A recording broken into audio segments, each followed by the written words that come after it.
we turn product confusion into confident picks. If we earn your trust today, return the favor with a subscribe so we can tackle the next lineup. Torn between the Sony FE 24-70mm F2.8 GM II and the Nikon 70-300mm F4.5 to 6.3 GDX AFP, it's more than just focal lengths. It's about capturing your vision. The Sony, even as a renewed model, has that undeniable G-Master feel. That build quality just screams, I'm a professional lens. Is that worth the premium, though?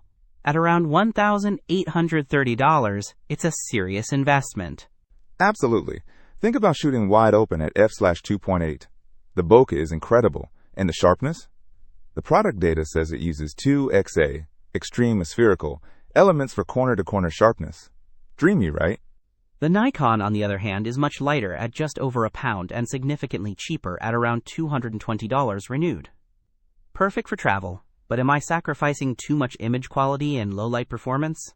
Let's break down what makes these lenses tick and see where those trade-offs really matter.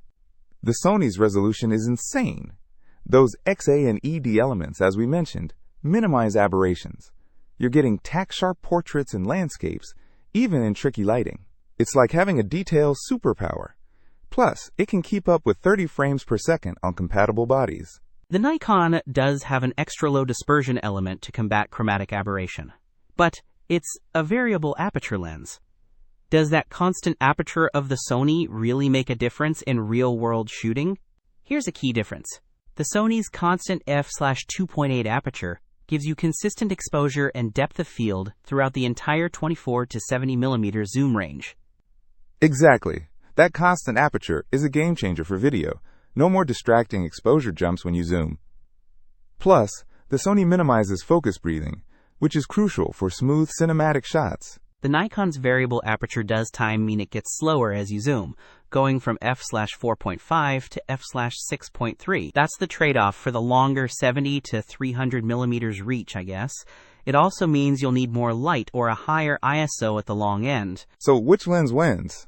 It really boils down to your priorities and shooting style. If you absolutely need top-tier image quality, a constant aperture for video, and don't mind the hefty price tag, the Sony is the clear winner. Think professional-grade results. But if you're budget conscious, need that extra reach for wildlife, sports, or just want a lightweight travel lens, the Nikon offers incredible value. It's a fantastic entry point into telephoto photography. Both are fantastic lenses, but for very different needs and budgets. Pick the one that aligns with your creative vision and financial reality, and you can't go wrong. Don't miss out on our next in-depth review to help you make smarter purchasing decisions. Hit that subscribe button and the notification bell so you're always in the know.